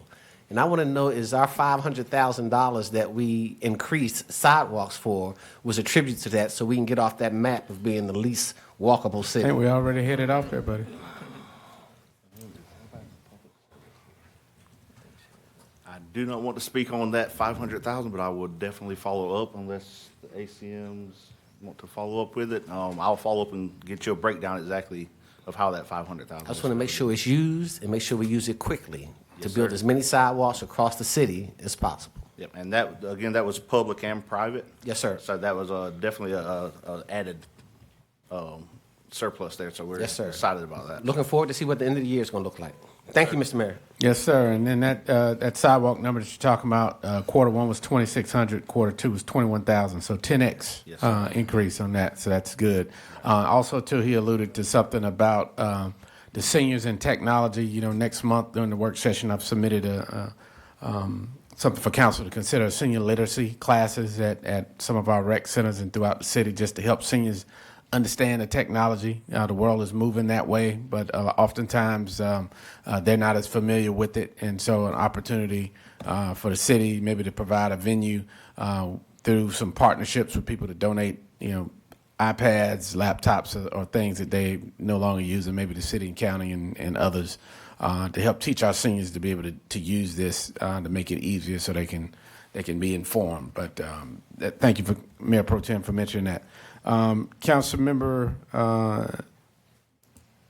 McMillan, Jones, and then M. Davis. Yes, Mr. Lowry, Mr. Brayboy, thank you so much for this. Thank you for your work and your thoughtful analysis.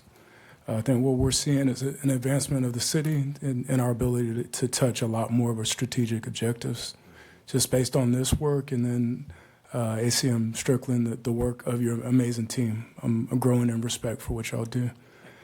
I had a couple of questions. One is, I want you to, if you could, give us some advice on what our greatest return of investment, or where you're seeing our greatest return of investment. If there are any current high-impact programs that you think would develop a great ROI if we just allocated additional resources just to scale them up. If you can identify any programs that fit that bill. I think from my standpoint, things that fit that bill would be anything under that GEO bond, that referendum that was taken and residents voted on. I think at that point in time, we listened to residents, and that's the reason that GEO bond went forward. So anything under that realm, so public safety, you're talking about public services, things of that nature, those are your two big components. I believe those are where we're focusing at, and the reason Mr. Yates spoke on earlier about the GEO bond going to issue that debt is because we were making big strides in those areas. So I think those are the two biggest that I could see. If anyone else wants to make a different plea, I think those are the two biggest ones, in my opinion. And when you speak on ROI, from our standpoint, our office, a lot of the ROI comes from, we do a lot of the city's process improvement that comes out of our office. And so when we talk about ROI, we really focus on improving the internal processes, whether any kind of processes that departments are struggling with that they kind of want us to review and look at. We actually go in and do a full analysis for them through Lean Six Sigma. I know Councilmember Jones, he's familiar, Lean Six Sigma.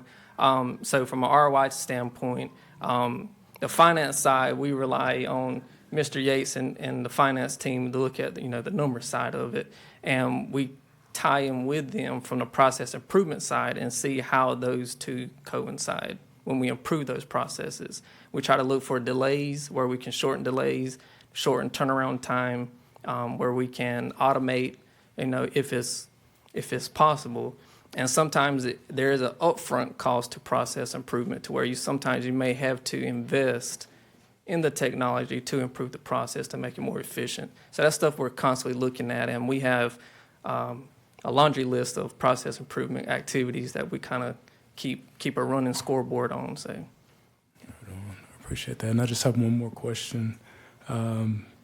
What equity metrics does the city currently use? And I'm talking about metrics we could use to identify and monitor gaps and disparities. Gaps and disparities in service delivery, outcomes, or even resource allocation to historically marginalized communities. Well, when it comes to that, the human relations focus a lot. Our human relations office, they focus a lot on those types of gaps. We look, when it comes to equity, again, our focus is process improvement, tying in with, we work a lot with internal audit. They look at the compliance side. We look at the process improvement side. So we actually help them a lot when it comes to those types of compliance issues. And then with Mr. Yates and the finance team, again, we rely on them to see where, dollar-wise, where we can be the biggest asset. All right. Thank you, Mr. Mayor. All right, thank you. Councilmember Jones. Thank you. I'll make this fairly quickly. Just looking at the scorecard and just to piggyback off something the mayor and Mayor Pro Tem mentioned, I did note for the technology aspect, is our city website currently ADA compliant? And if not, how close are we to getting it there for accessibility for those individuals that... I think the answer is yes, it is ADA. Ms. Jody's coming.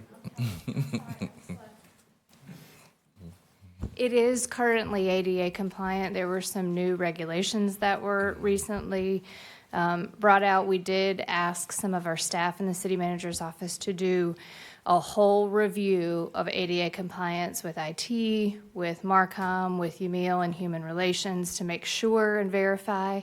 There's a couple things we want to make sure that we dig a little deeper and go extra, so there'll be some additional improvements there, but we are compliant.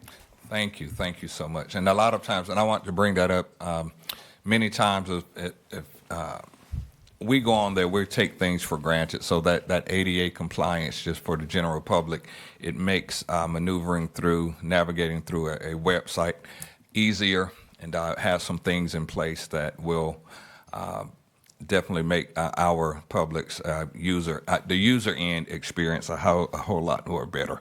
I wanted to thank you all for also noting in the scorecards the work with the illegal dumping sites. Thank you for that so much. I just recently had one in one of the neighborhoods, so the rapid response there was awesome. Lastly, what roughly, as it relates to the public records request, what are we at? What is our average turnaround time for public records request? I'm back again. We actually do a really great job with our public records requests. We get a lot of them in, and I've talked a lot about this lately.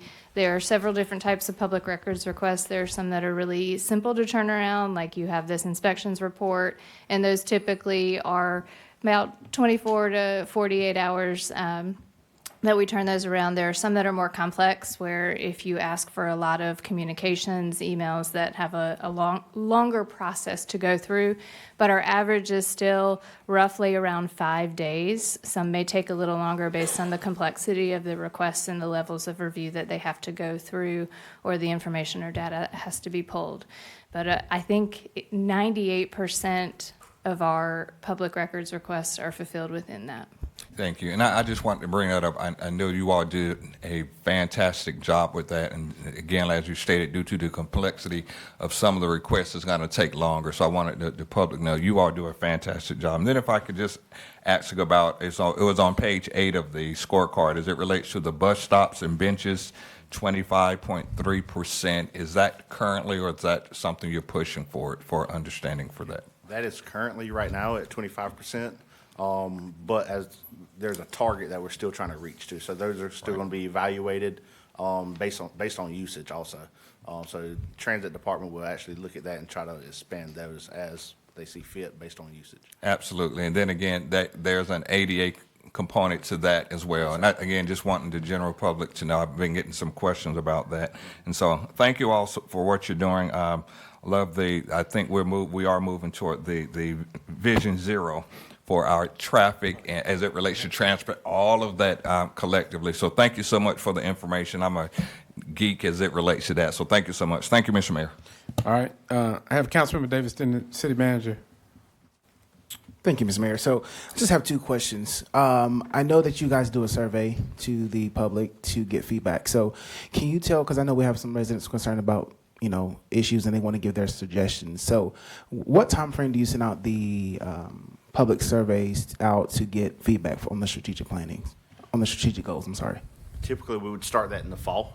Okay. So it would go out in the fall, and then it would go, would get those results back before we actually have the strategic planning retreat, so that information can then be used for decision-making for council. Okay, so we should have some coming up for our next strategic planning in February, right? We will have. One of the things that, and I'm not sure on the timing that we decided, but we don't do the citizen survey every year. And our cycle had been every other year, but we wanted to make sure we had an opportunity to understand the feedback that we get. As that's one of the things that we in council hear about as well, is you ask people their opinion, right, and then you don't have enough time to put it in place. Just tonight, the council talked about the least walkable community issue, and Mayor Pro Tem in this room, not even 6 months ago, but it's probably been more 6 months actually, as time has flown, advocated that we put $500,000 additional into sidewalks every year.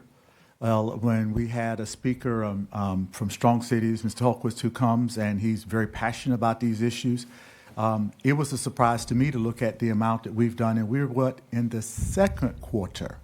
This is not the entire year. This is just your second quarter report. And the point, to your point, no, we've not done the survey yet. We will be getting back to what we had done in years past. And COVID, it sounds like it's so far away, but it really did throw us off on a lot of our engagement activities. The guys will remember that we had cafe conversations where we actually went out and did small group meetings with the citizens to have a deeper engagement to them face to face. And that's one of the issues and hope that we'll be doing as well. Again, it seems like it's been forever ago, but literally COVID, really, that's one of the reasons we're doing Doug in the District. We're doing all these other things to get back out in the community. Yes. But we don't have the citizen survey program that would have typically have happened in the fall. So we don't have one to report on to the council this year. Okay. My second question is, I think when I first got elected, the topic of discussion was telling our story. And so this is a lot of great information that was presented tonight. So what is the strategy? What is the plan to present? I don't think you guys can answer this. Maybe Lauren can answer it. What is the strategy to present this to the community so that we can tell our story first before the community gets to tell the story of the city?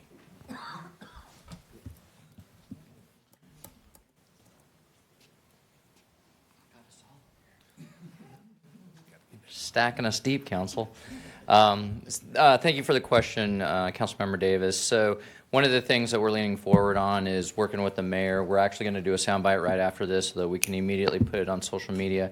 We're identifying those important, impactful topics that are in your agenda to pre-write press releases to ensure that we have the accurate information in there so that when the council makes a decision on a topic, we can immediately drop that. You probably saw one tonight for one of the items in the consent agenda.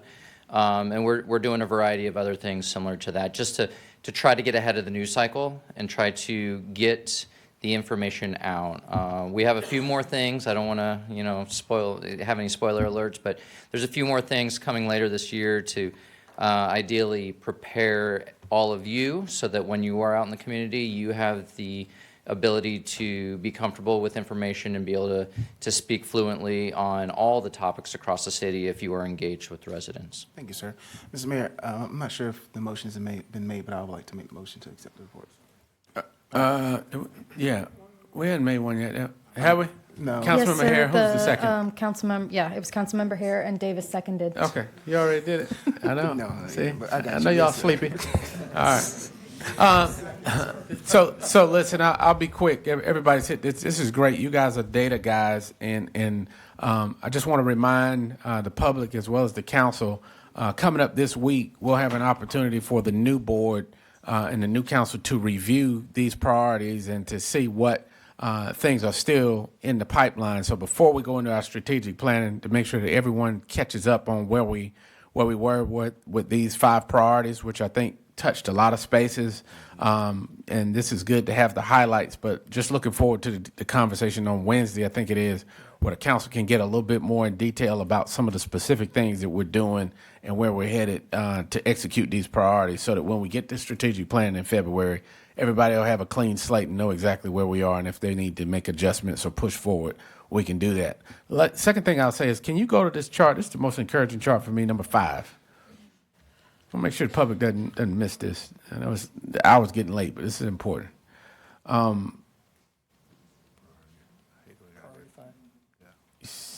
right.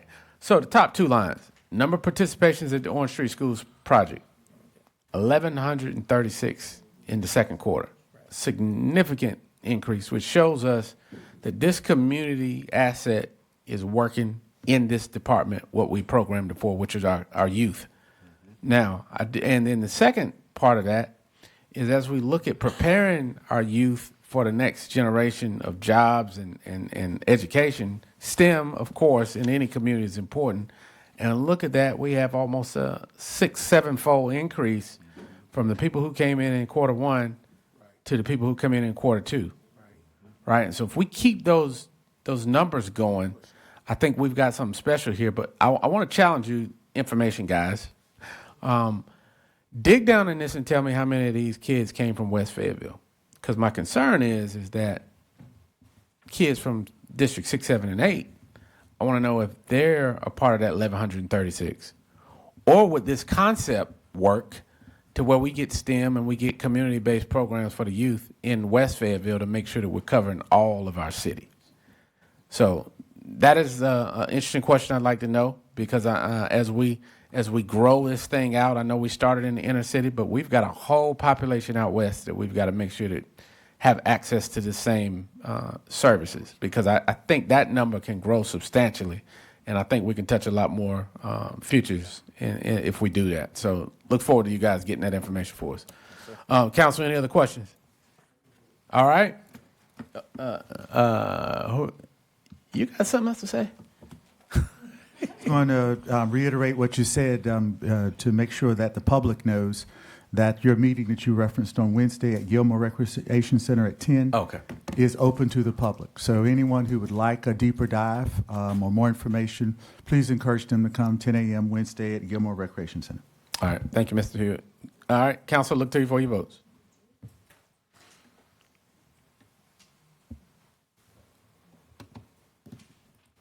Who are we missing? All right. All right. Unanimous. Thank you, guys. Motion to adjourn, council. All right. Good work. Thank you.